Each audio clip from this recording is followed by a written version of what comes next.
Hello there. Hello there. Kyle Katarn here, And the Bendu in the middle. coming back for another episode of the Dork Forces podcast, episode 93. We've been at this a while, my friend. Yes, episode 93. First one of the new year. However, happy holidays, happy new year, everyone, New Year, for everybody. surviving through 2024 as we are now entering 2025. But because of the fact that episode 6 of Skeleton Crew literally was on New Year's Eve and we were both busy, this episode we're kind of going to do a reaction / breakdown of both episode 6, No More And Friends, 7. and the episode that just dropped earlier tonight. We're going to be in so much trouble.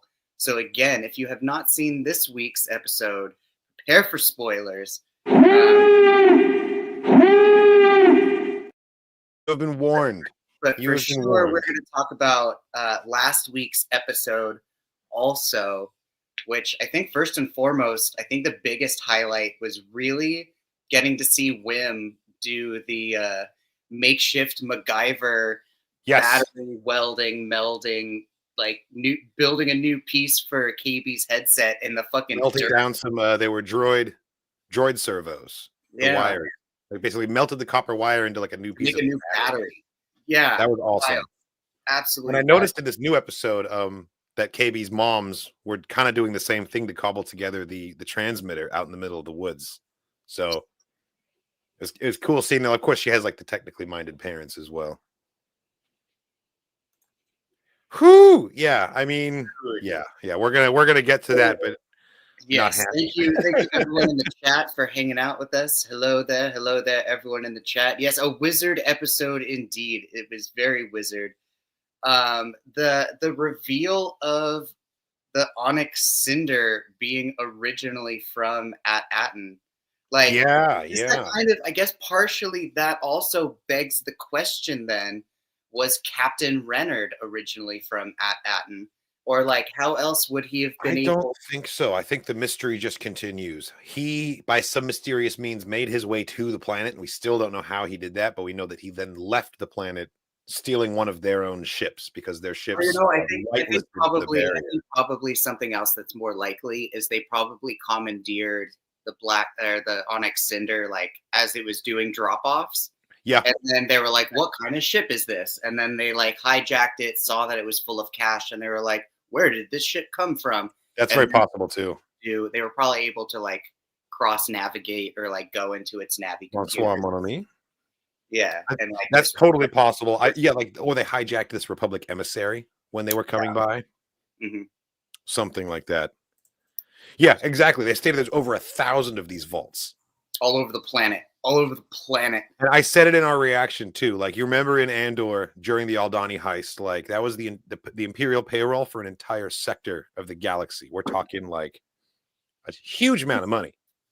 And then you look at that cash that we saw, and then you look at the size of this goddamn vault, and then there's 1,000 more. Scrooge McDuck in this Scrooge McDuck looking vault out of all things. And not only that, but it's exponentially more than what you're looking at because Old Republic credits are worth more than 1 credit each.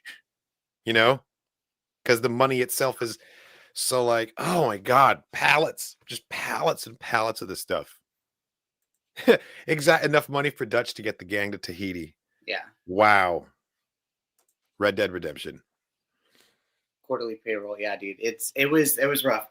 But yeah, so before getting into the new episode with like, yeah, the vaults and the fam getting back together and everything,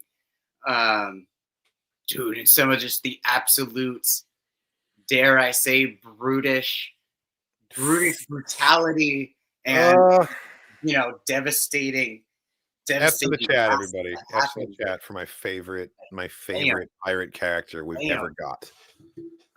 But yeah, so last week also though, like we got to see the threatening of being shoved out of an airlock, which really hasn't been a thing except for like in the Alien franchise, in Avengers Infinity War. The idea of Firefly throwing people out of the ship. Like, yeah, it's for a kid show, there were a lot of surprising things. I do believe Brutus was going to do it. brought over. It wasn't bluster. I believe Brutus really was gonna put him out that airlock. Sometimes it's an empty threat, but like there's no way. Like, he just wanted him gone. You know, he just wanted him not to be a problem anymore. And that's why I understand why Jaw did what he did. You know, because Brutus told him to his face, he's like, it doesn't matter if you come through, and if you're right about the treasure, I'm still gonna kill you. Tonight. There's no option where you don't get killed by me. So knowing that, like, he kind of had no choice at that point. But dude, the way he did it, the way he took care of business, that's so just like sneaky and underhanded and very piratey, and just like he jumped at the first opportunity. Also, great use of the callbacks too, to not just like the cargo crane, like the big claw arm, but also to KB using her like intercom voice. Voice change, yeah. Like that was, yeah. Those seeds were planted very well. I don't know, man. I almost cried when they killed Brutus. You kidding me? Well, it's out there now. Brutus got shot in the face. So I guess there was. I guess there's not too much to talk about from last week's episode. Like there was a lot of character development. We did get to see a lot of the different characters kind of become friends with their more polar opposites, I suppose. Yeah, last week's episode did have some really good moments of like it was the first time we saw a Fern. We saw KB and Wim really do anything one-on-one. You know, they always kind of were like paired off in these two different groups of friends, and I feel like that episode really solidified the interconnected bond between these four kids, and now they are one friend group of four kids versus two-person friend groups. Like that's kind of how it was before. Yeah, and then the absolute meme of Jude Law being decked out in all the gold chains and the treasure, climbing out of like the porthole and just like looking at the employees at the spa and being like, "Oh, good, you're here." Like there's nothing. I'm doing everything I'm supposed to be doing. Like, right. Don't sound any alarms. Yeah, I'm happy you're here. I'll take a room, please, and like just have me a towel. Yeah. He rolled a persuasion check. He rolled a charisma check. But yeah. And he got success with threat because then the pirates showed up like immediately afterwards. But so we kind of talked about it as soon as the episode ended, and I saw somebody in the chat talking about it. I mean, KB, I'm not leaving KB 33 out of the final episode. Just SM33 or SM, not KB. I thought you were creating a cursed ship name for a second there. Right. But, dude, there was that split second where we thought Jude Law was going to step on the little rat rodent thingy that like. Yeah. That would have been a bridge too far. And they knew it. They knew it, he just man. kicked it out of the way. And I was like, oh, thank God. Like beheading him would be like too much. But I'm about to go upstairs and watch this episode again with Hera. And I just know she's going to be really upset when SM33 gets his, but she's going to be like quadruple times more stressed out when he almost steps on the little worm. Yeah. His name's Snowball, right? I don't know. I never heard a name for the little. He has a name. I heard that he has a name. I think it's Snowball. I mean, makes sense just because it seems very like mouse rat name to go to. Mouse rat. Shout out to Mouse Rat. Best that there was a lightsaber slash, like something that you and I mentioned before, like the fact that it was a lightsaber that did it, like all the wires and pipes and tubes that make up his neck. I'm sure everything is structurally fine. It was a clean cut, that saber. So like you're totally right. I don't think anything was like damaged beyond repair. Yeah. But like getting his head cut off and falling down like that, lifeless. In front of the kids. That's as effective as a death as you can get. Bro. And then him like straight up monologuing in front of them while slowly waving the saber blade of like, oh yeah, it's a great thing I know what your parents look like. It'll make killing them so much easier. That's changed like the vibe of the show changed so abruptly in that moment. Dark. Because he comes in, he ignites the saber, he cuts off SM33's head, and then the music cuts out. Yeah. And suddenly it just gets very, very real. And instead of like, oh, this like, scoundrel with a heart of gold and these misfit kids, it's fun adventure. Now there's just some grown up threatening children. That's all that's happening now. And it's like he's intimidating them. It feels wrong. Like the show. I kind of thought that the show wasn't going to go there. And so it took me by surprise. And I think it was very well done. The way they kind of like lulled us into this false sense of security of like, only things, only childlike situations are gonna result from this. So you don't really have to worry about it. And then suddenly, like, the danger feels real, like out of nowhere. And I to address your original point, I think SM-33 will get repaired. I think it can be done, but like, it's not like they turned him off. Like he can't just get switched back on. It's going to take like a montage to bring him back. That's true. So he's effectively out of the fight until whatever situation's happening gets resolved, and there's a calm period where they can rebuild him. So Oh my God, he's been taken out of it. Crystal Cedar. Could you imagine? That's absolutely hilarious. You're just like all of your yammering, just jabber, jabber, jabber, jabber. Just shut up. Everyone shut up and let me think. Like, yeah, dude, like that's exactly, oh man, like that moment.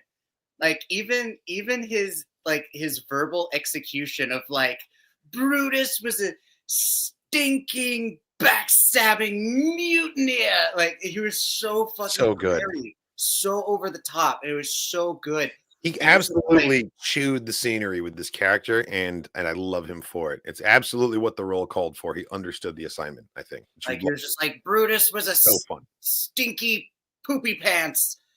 Like yeah, exactly. He didn't just shoot him in the face. He then immediately started talking shit about him. Like, yeah, afterwards. Yeah. Like, and boom, that guy sucked. Yeah, but like beforehand too, he's totally just like, oh yeah, well the crew loves me. The crew, I have prestige with the crew versus like you just feed them plunder. Which also, I mean, it's a great, like absolutely accurate assessment. Like Brutus, like hit the nail on the head. And I don't think it's necessarily that he's so dumb in Jod's reflection of like, oh, Brutus, if it's not right directly in front of you, then you can't see it. I think Brutus has an understanding that when you work with generally a large, stupid population with a lot of guns, if you give them the easiest tasks with like the most mild payout, like you can distract them with the really small successes versus like trying to do a really big heist and having it fucking fail on you. Whereas Jod's like, yeah, but prestige, like bar. More than prestige. Very effectively, he never has to plunder again. Assuming they can get out with that money. Yeah, that's the real trick. I'm very surprised that the security droids haven't started shooting yet. Like after everything that's like randomly happened or like things that he would have said or actions to have tipped them off, I'm surprised like no one's been shot yet. This is something that was being talked about in the Hype Changer as well, and I think that because we know that with that Dave Filoni's movie that's coming in the future is going to feature at least one character from Skeleton Crew. That's the rumor. So with that in mind, like maybe that's going to be the tie-in, is that Thrawn's going to come for this payload at Atten to fund his uprising. Like that could be how this gets pulled into the larger plot. Is this supposed to take place after Ahsoka? But like this is concurrent with like the Mandalorian season 1. So, okay. and also Skeleton Crew was filmed like years ago. This is true. And the release was delayed by a long time. Like if you saw the kids at the red carpet premiere, like they look so much older than their characters now because like so much time has passed. So if they do film a season 2, there's going to have to be a major time jump because these kids have grown up. Like season 2, Wim's going to be like, "Hello, father. Like, how are you today?" So I do think that we're going to see them, but I think time will have passed. I think this is like Mando season 1 or Mando season 2 time. Do we think that KB contacted Kim as head? It's possible. Does she have the ability to like send messages from her like her augments? Because I remember that Lando was able to communicate with Lobot completely through his augments. So right, because like him to like help free the prisoners. So I wonder if it's a similar kind of thing. Because one of her parents had like the proximity alarm on like her bracelet Apple Watch go off as soon as the ship broke atmosphere, and then they were like, "Oh, is that the emissary ship?" And then the mom was like, the red light started blinking. So I don't know. That could have been like a proximity thing. Exactly. So I don't know if it's necessarily them being able to send messages out per se, but because like KB was able to get the coordinates I think from in theory it would work. without the barrier, that should work across long distance. But because of the barrier, I don't think that they can just transmit messages that way. But now that she's on At-Aten, I think that she could. Like before she crossed the barrier, she could reach out to Kim. Yeah. And if X-Wings show up, if the New Republic finds out about At-Aten, it's going to make things very complicated. Well, because if they've just been creating Old Republic credits this entire time, I mean, like either A, the currency could still be like valid. Like I'm sure there's still a way that they could like convert the currency somehow. But at the same time, like that just means that At-Aten just has such a large backlog of money. Yeah. And just such a large backlog of money. product. Like if no one's been picking it up since Palpatine's death, dude, like well, since long before then, the Empire wasn't collecting from this place. They think the Republic never got changed out with the Empire. So there hasn't been a collection since before Order 66. Gotcha. At least, assuming that the prequel Republic is their Republic. It could have been centuries. We don't actually know. And like, yeah, can you imagine if Thrawn and the witches showed up here at At-Aten to claim, like the way these people, these super sheltered, isolated people would react to seeing like a goddamn night witch doing magic? Well, I doubt they'd be doing magic right then and there, but I mean, yeah, but like, they could just to be like, just to flex and be like, don't mess with us. We're here for your money, you know? I think it would be more confusing and interesting their reaction to this giant Star Destroyer with a huge like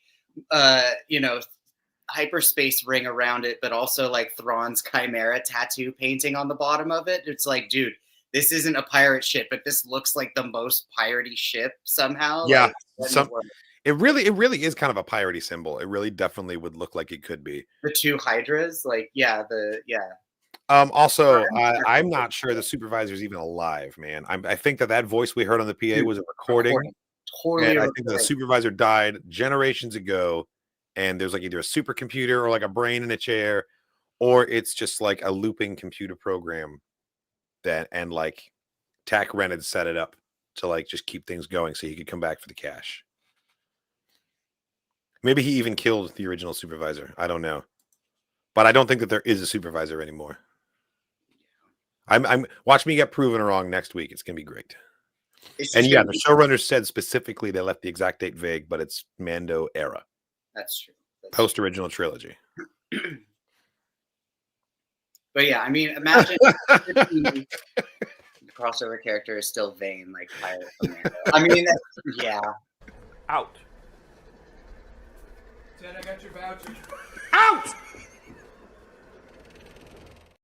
I mean, it's not completely out of the wheelbox, though. He did nothing. He did nothing. It's true. He was only there for like visual continuity too. Like, we don't even know if this was Teva has done a lot more than getting blown up or before his other captain got blown up. Like, yeah, he hasn't really done anything.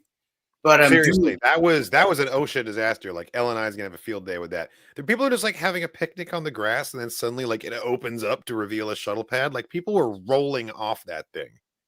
Yeah, but still, okay. but above that though, beforehand though, how visually badass the green circulating smoke like was, and then the floating like lightning turrets, dude. Floating lightning turrets for the win. Like, that's so cool. They're like, no, we're going to make it look like Bespin. We're going to make them all look like Cloud City floating things, but they're all going to be lightning generators. And they just, by proximity, shock shit and, like, blow them up. And, like, just to even more so play into the illusion that this looks like a toxic maelstrom. It really reminds me of the Storm Seeds and the Nile tech that they used to create the barrier in the High Republic. Like, I don't think we're ever going to get the name, but like that's what it feels like to me. It feels like they like expropriated the Nile technology at some point after the end of the conflict and developed their own barrier tech from it. Like they straight up look like Storm Seeds, man. You can look them up in the High Republic comics. They show them visually, and it's very, very. There's even like a green glow. Like the color is even the same. So cool. I'm really thinking that that's like some live action Nile tech, and that makes it badass. You guys already know I got y'all. What up, Jason? How you doing, man? They say hundreds of years. The murals and Kansmack, the word wizard. It's definitely the High Republic. For At-Aten, I think so. I think we're talking High Republic. the whole thing about Wizard, I don't know how strong that is of an indicator because, like, yes, like we're saying that Ram invented it, right? But surely more than one kid out there has thought that a cool thing was Wizard before, like out there in the galaxy. He can happily take credit for it, but I'm sure someone out there could independently also come up with the term. It's one of those weird language things, you know? Yeah. Sort of Totally. It does, Totally dude. That was the other thing I was looking at, but I couldn't remember what the stone was called.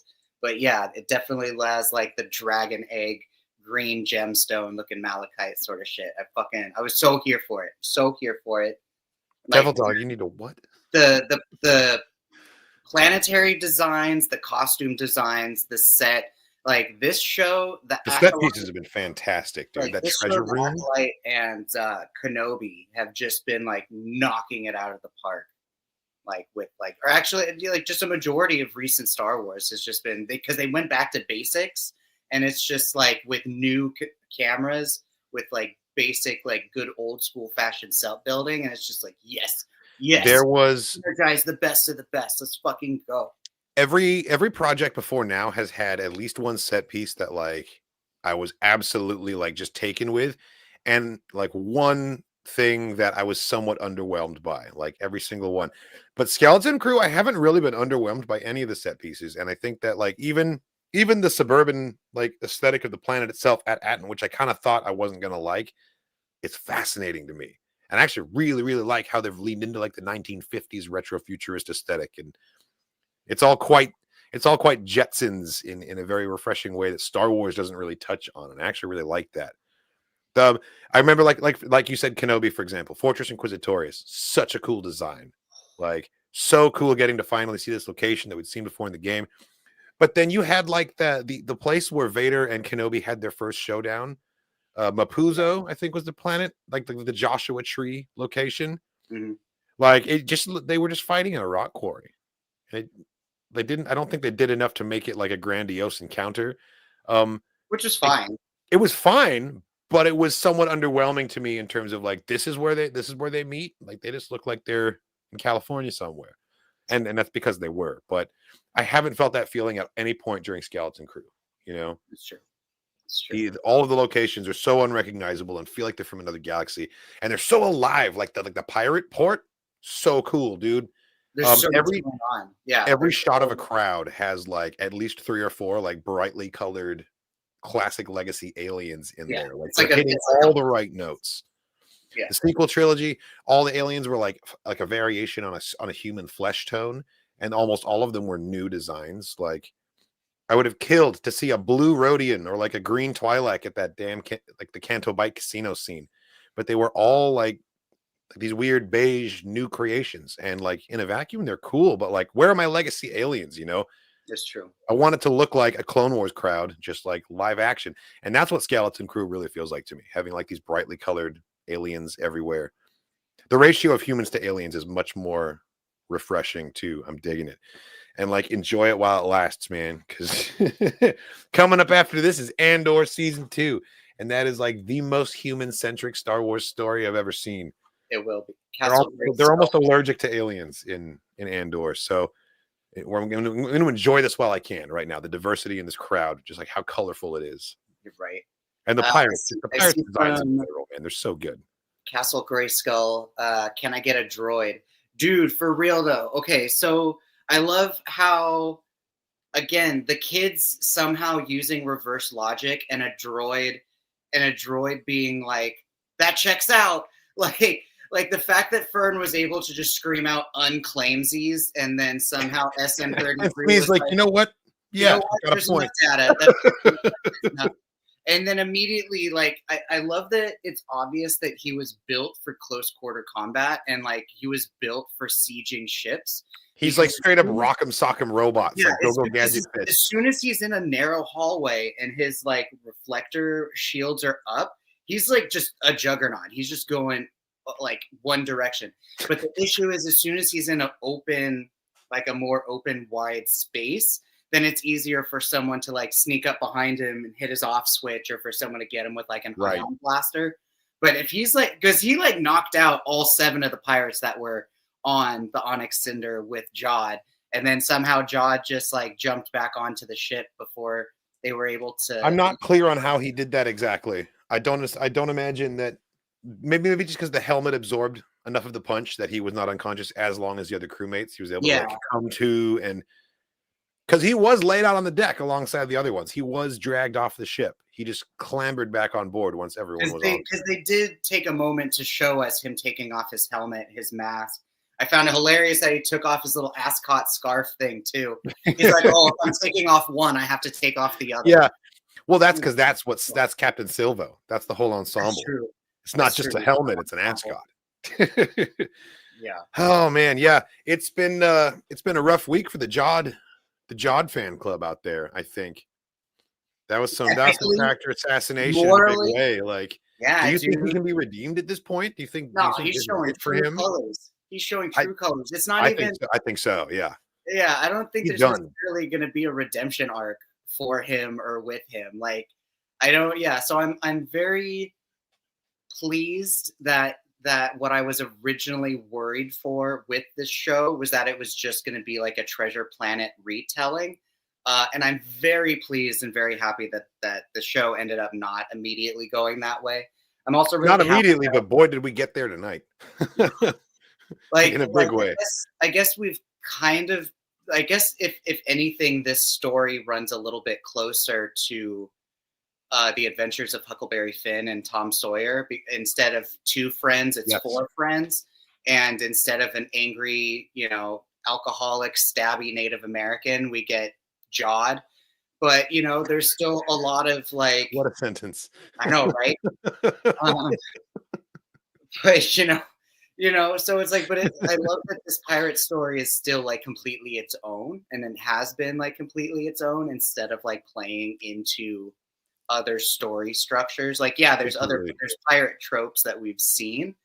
It's very skillfully drawing from inspiration. Like, because sometimes like a story will try to pay homage and tribute to so many things that it becomes too busy and it kind of takes over the story they were trying to tell, and it just becomes one reference after the other.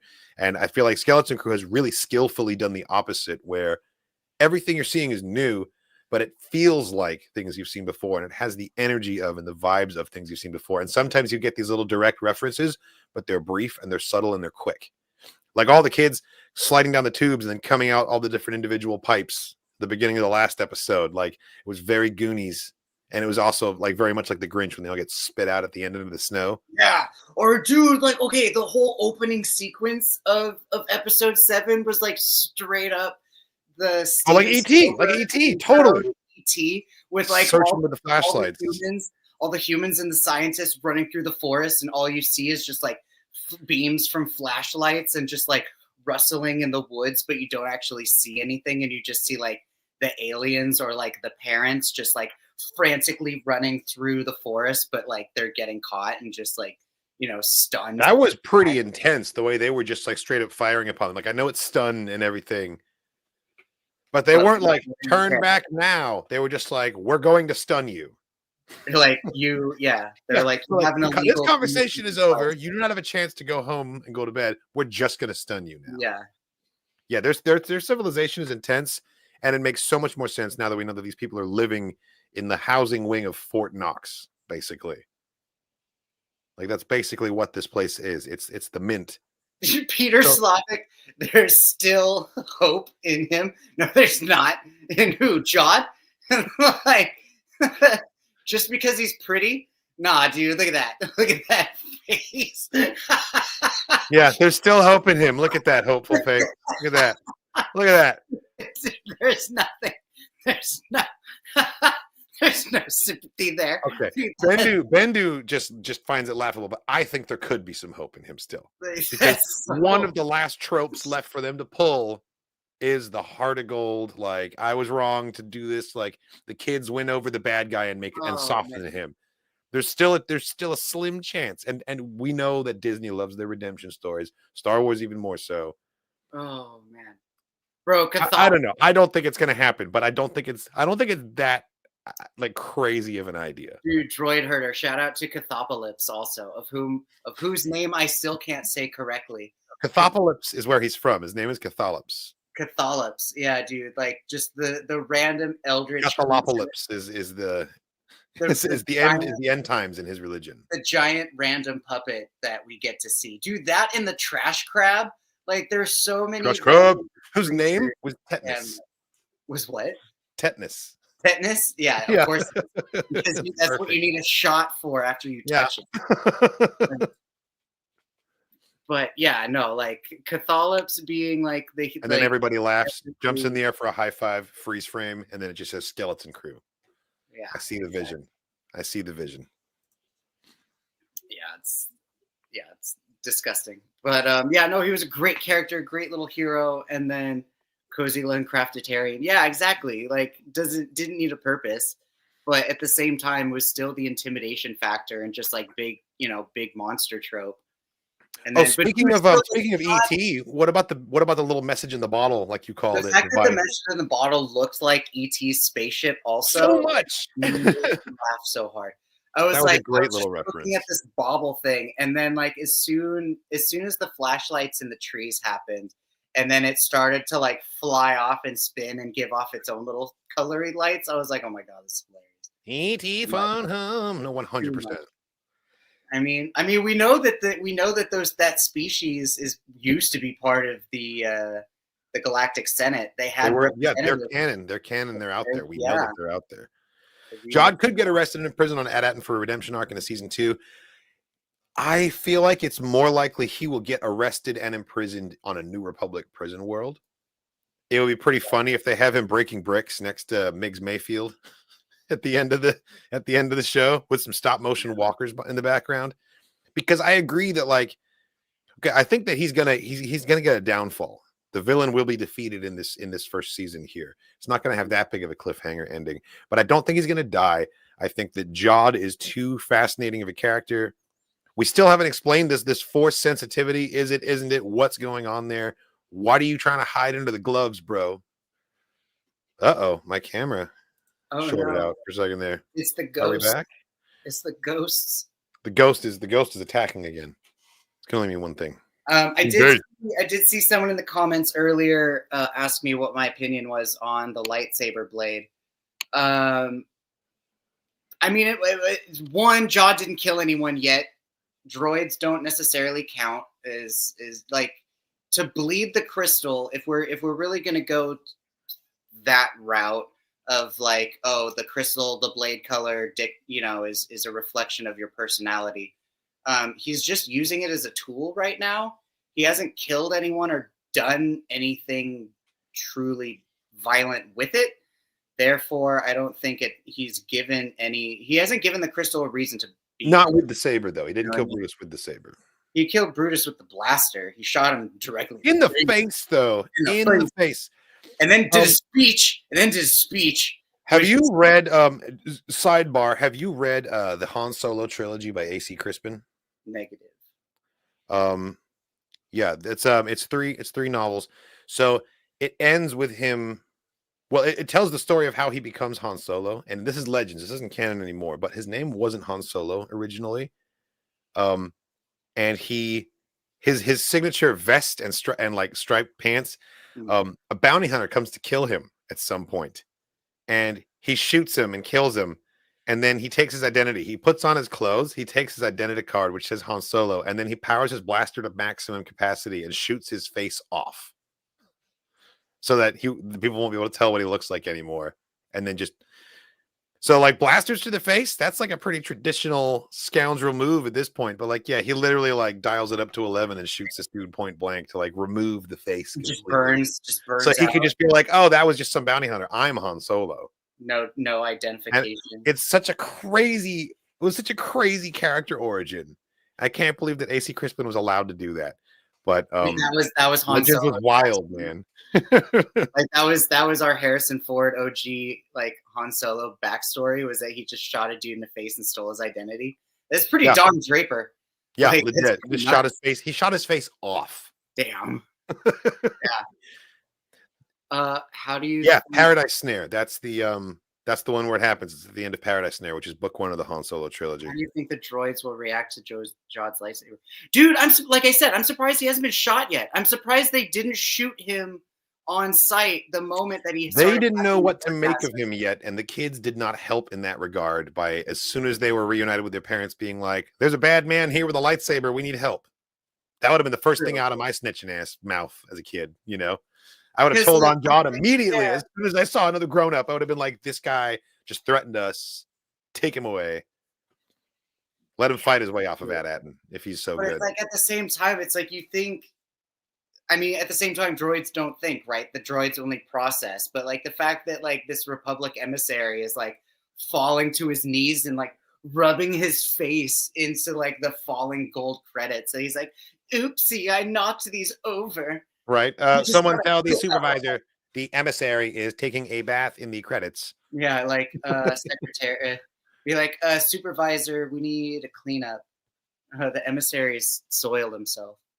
But like, yeah, like, or like the fact that he even ignited the weapon or like has a weapon in the vault in the first place, kind of a thing. Like, I'm surprised. He didn't seem like he knew how to use it very well. Like that wasn't like an immediate reaction either. His I think you're onto something with that. Did you notice that his movements were like very unpracticed or like kind of uncoordinated with the lightsaber? Oh yeah. I mean, he can hold it. He can hold it out, but he doesn't even know how to hold it in a stance. Like, I don't believe that man has any saber training whatsoever. No, he did the Din Djarin thing, and he kind of did the Sabine Wren thing where whenever the two least trained saber fighters out there. That's my point. What I was gonna say is that whenever he turned it on or off, he made a very direct, conscious effort that the blade was not pointing towards him, or like he's scared of it. He's scared of hurting himself with it because he's not comfortable holding one. Turn it on over there.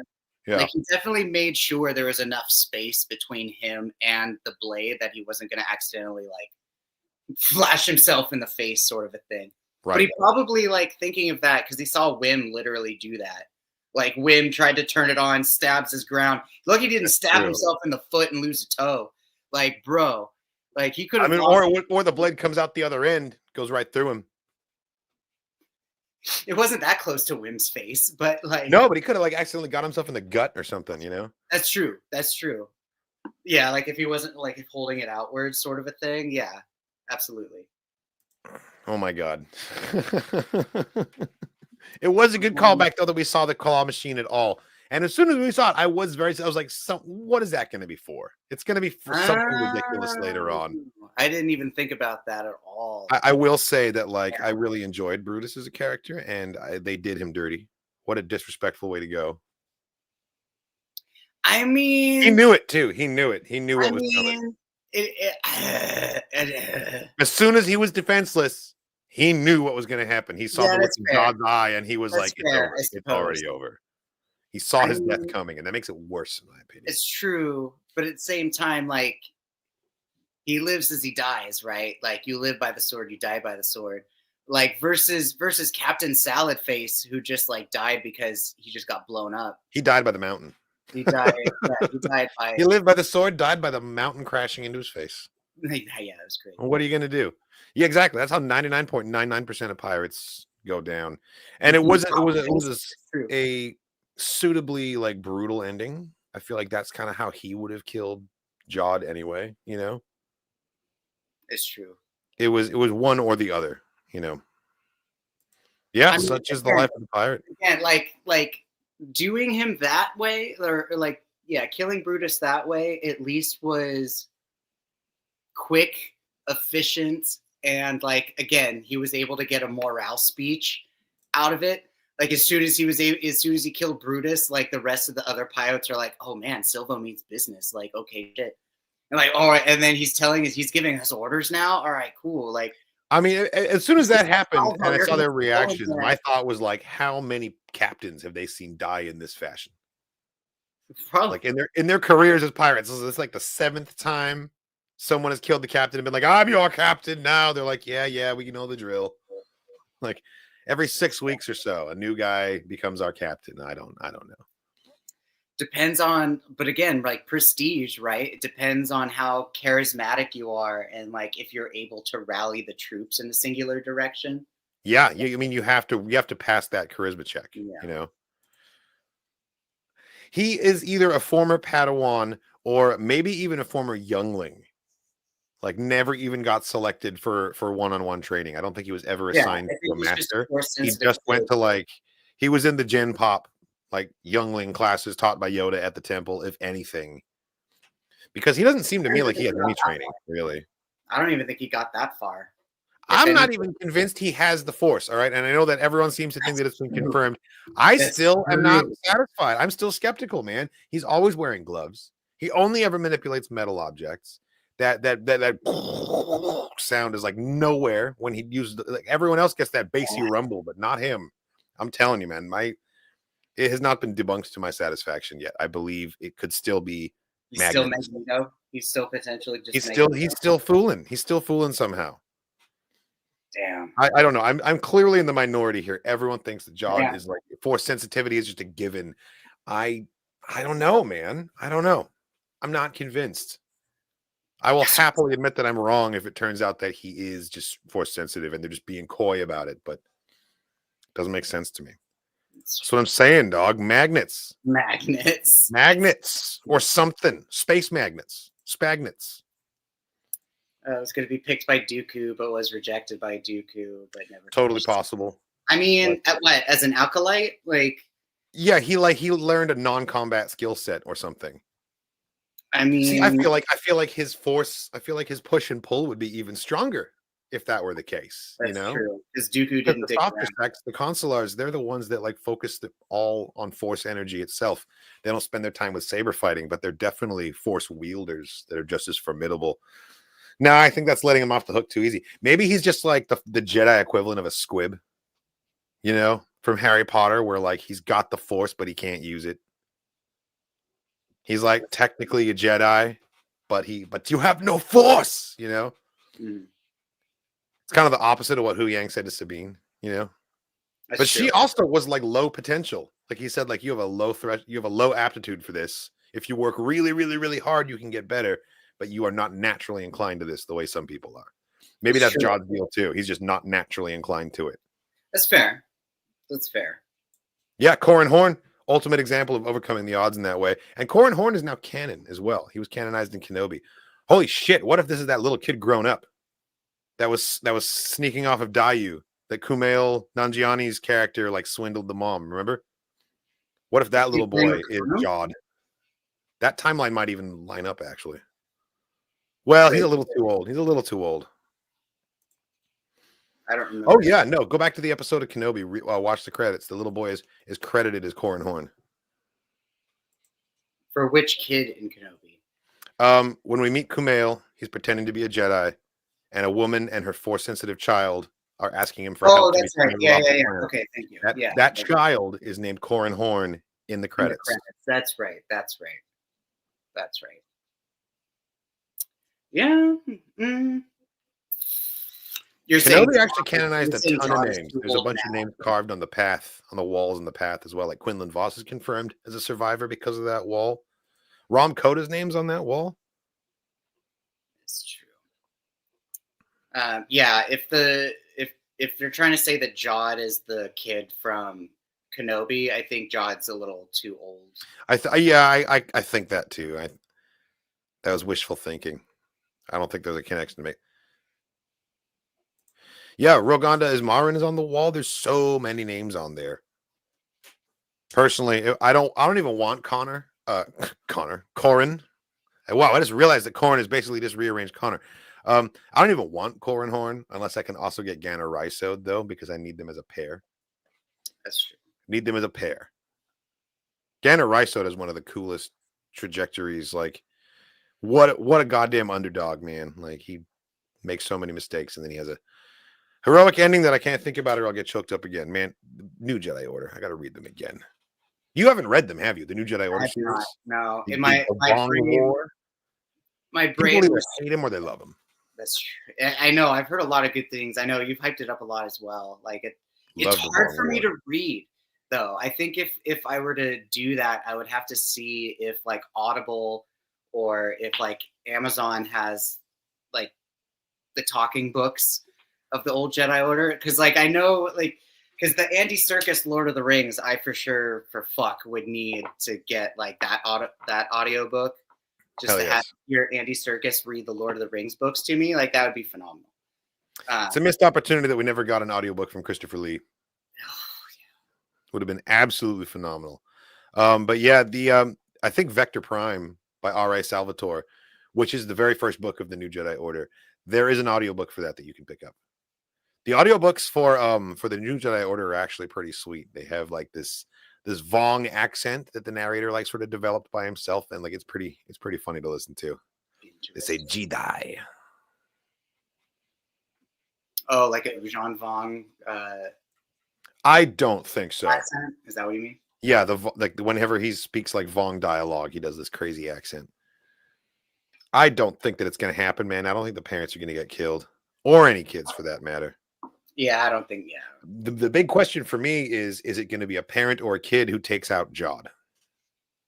Question for me is the frigate going to try to break atmosphere, and like, are we going to get some super crazy big dog fight at the end of the season, or like Pirates versus Republic? Yeah, or like I'm really if enough pirates escape this, that we could go on to have a pirate show. That's true. Or a movie with a bunch of pirates in it. You know, I wouldn't want them all to die here, but a big dogfight that like drives them into hiding and pushes them out of the system and like makes safe at Atten. That would be pretty cool. Yes. Hopefully we get a long episode too, so we have time for all these things to happen in the first place. You know what I mean? Because they've been pretty short. What was tonight's? 36 minutes? Yeah, it went 34 minutes and then 36 minutes. Okay, well, at least we gained 2 minutes. That's something. Legendary. 40-something, if not 50-something minute finale, please. Jar is going to stab himself with a lightsaber on accident after a monologue. I don't know about that, but I would. I don't know about that, but I wouldn't be surprised if if like the final moment did boil down to like some, classic Disney princess, Disney villain trope where the villain's gonna, run out of excuses, run out of, plans, ideas, and like is gonna be confronted by a mob. The villain's gonna try to appeal to the mob by some, verbal monologue thing, and then either mob's gonna kill the villain, or like some random bolt of lightning is going to like hit the ground, and then the villain or Jod is going to like fall into a pit or like fall off a cliff. Sure. The old throw him in a pit move. Yeah, throw him in a pit. There's Maleficent. I like Jason's idea. I would be so hype if that happened. I don't think so. I don't think Wim is going to get that. But that would be so badass. That would be such a cool moment if the Force awakened, if you will. That's true. That would be cool. I'm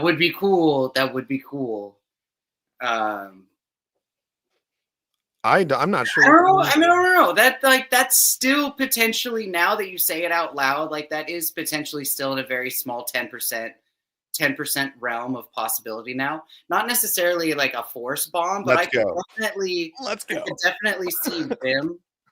I could definitely see Wim in a moment of like heightened emotion just be able to do some massive force push and just innate force ability comes out. Yeah, like just some innate, just like if this happens, if Neil has to get on top of the school and use the giant cannon that they've got,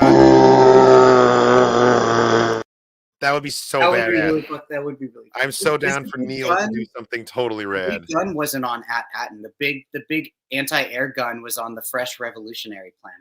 Well, we know that everything on Atten is also on Akron. That's true. So we haven't seen Atten's big gun, but that was their way of showing us that Atten also has these massive defenses. Anti-air cannons. That's fair. Okay. Especially because it's still an active mint, so you know that the security is also still going to be active. Yeah, Neil's going to save Runa, and then she's going to kiss him on the cheek, and then he's going to become a man in that moment. It's going to be great. Peter Slavic's school gun. That's Ugh. You got to Oh, shoot the very school American. gun, man. It's very American. Yeah. It's a school/gun. The entire building fires It's very Gundam. fires Yeah, rounds into the sky. it's very Japanese kaiju. It's very Pacific Rim, if you think about it. Yeah, no, that works. You went to school with guns. I went to school inside a gun. Inside of a gun. That's so American. My school was a gun. meta. Yeehaw! Yeah, dude. Like America. dude, the other hilarious thing that I was thinking when like when the floor opened and the airship came down. Oh, people are just rolling off like crazy. I was like, dude, like this is so X-Men Mansion. Like this is hilarious. Like oh cool, we're just It's doing very the like high- Thunderbirds. Thunderbirds Yeah, with no OSHA regulations. The hidden underground jet hangar is very, very 80s, 90s trope also in itself. It's fun. It's like an opposite of that's like a 60s thing, even. That goes all the way back to like old school George Bond, like George Bond. Who the fuck is George Bond? James Bond. George Jetson, James Bond. That's what I was trying to say. Oh, gotcha. But it's kind of the opposite of Thunderbirds in that it's so abrupt and unexpected and it took people by surprise. Like Thunderbirds is so silly and old-fashioned and British that like when they want to have the exciting like hangar bay open from the ground, there's like 15 minutes of just like this little voice on a PA being like, attention, attention. We are now opening the secret hangar bay doors. Yeah, dude. Like, and then like it eventually slowly opens and this little model comes out and takes off. And it's the cutest thing you've ever seen. But this was like the opposite vibe where it's just like, get the fuck out of the way. We're letting something out. Like, I know. Like, fuck your picnic. There's a ship coming through. Like, coming in. Yeah. Yeah, absolutely. God, that was so funny. Like, move for your safety. Move for your safety. Right. Yeah. You're like, mind the gap. Instead, it's like, get the fuck out. Your picnic is done. There's a ship coming through. It's solid theory. Oh, solid theory. I think that the X-Wings, like they planted that seed of Kim having a connection like that for a reason. I'm wondering if that Thielen gal from Port Borga is going to come back in. She seemed like she was somebody, right? Like she wasn't just some lady working at the port. Clearly working at a brothel, by the way. But which one? The Thielen with like she has like the skin pattern and the thingies, and she took the kids aside and she's like, "Your children? Why are you here? Where are you from? You shouldn't be alone here." The one who like instantly showed concern, and it almost felt like a cop dropping their undercover to go make sure some kids are all right. You know, like she's there like working. Oh yeah, that's right. That's right. I feel like she was working that place like as an agent.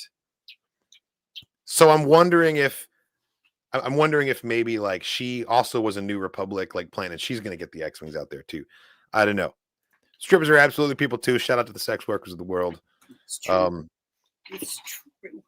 Yeah, it's very possible she just like had a heart of gold and wanted to check on these kids. But I'm thinking like maybe she was actually undercover doing something. You know, who knows? The Thielen being the concubine's daughter. Man, I'm wondering if Farah is not the concubine's daughter, because I talked about this in the hype chamber too, but a weird observation that I made last week is that Fern, Farah, and Donner, which is Renard spelled backwards, and Richard Donner is the director of the Goonies, fun fact, but Fern, Farah, and Donner are all different types of hooks.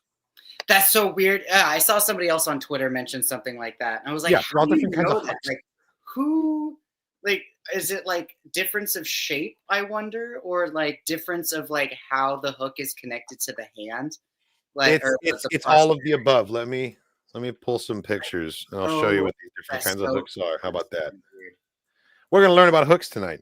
But yeah, a Fern hook, a Farah hook, and a Donner hook are all. It's like, is it just like a funny play on words because of like Captain Hook and the pirate connotation there? Which would make a lot of sense and would be very, very meta. Unless they were all fishing hooks, which I guess is a little less. They're not. They're all like houseware hooks. That's the thing. Yeah. Season 2 is about fishing. Oh, I hope not. Pretty good. So this is a Fern hook, right? You've probably seen one of these before. Oh, weird. That's a Fern hook. This is a Farah hook, right? Stupid. Okay. But like you've probably seen one of those before. Yeah. And I've reached my file limit, so give me a second. So stupid and ridiculous looking. And this is a Donner hook. How is that even a hook? How is that What do you hook onto that?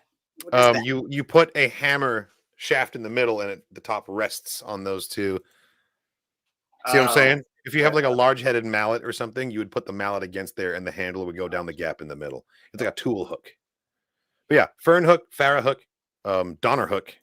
What's the connection? Is this just them being tongue-in-cheek about like pirates and hooks and stuff? Is it just a naming thing? Is it a secret like nod to tell us that like they're all pirates? See, Mom, Kyle Katarn is educational. Yeah, we try to be.